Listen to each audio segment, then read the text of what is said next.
I know that God's been calling me for a long time, and the devil's been distracting me for a long time.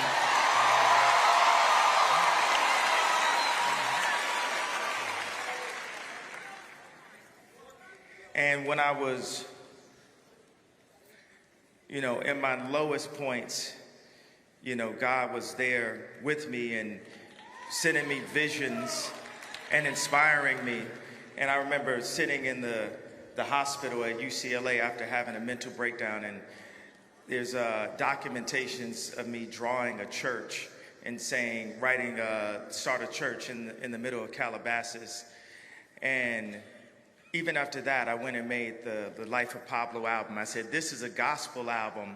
And I didn't know how to totally make a gospel album. And the Christians that were around were too, I would say, beaten into submission by society to not speak up and profess the gospel to me, because I was a superstar.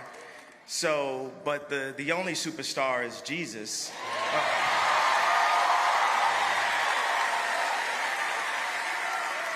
So as I sat there saying, I'm going to make a gospel album, there were Christians that were there that were not. Excuse me, brother. I go into these streams of consciousness when I'm talking, and when you're speaking in the middle of it, it distracts me. I really appreciate the support, but I would like for everybody to be completely silent so I can let God flow through me as I speak to you guys today.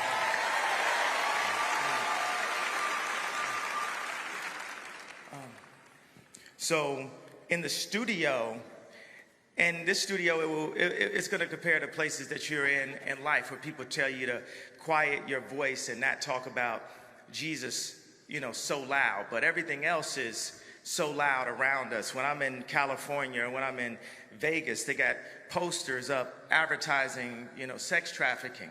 Because if there's an advertisement for a strip club, that is advertising sex trafficking, because at the end of the night, when they close up, the manager says, how much traffic do we have?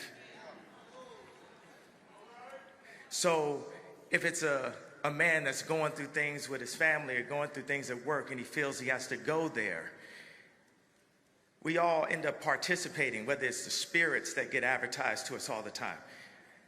Alcohol they call it a spirit. So we get constant advertisement for spirits.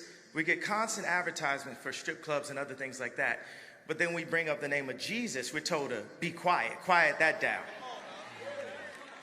So even for someone who's professing God and saying, this is going to be a gospel album, the devil's going to come and do everything he can to distract people from knowing how to fully be in service to the Lord.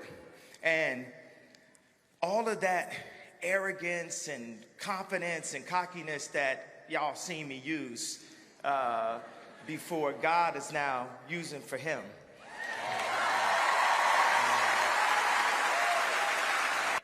I feel that I'm standing up and drawing a line in the sand and saying, I'm here in service to God, and no weapon formed against me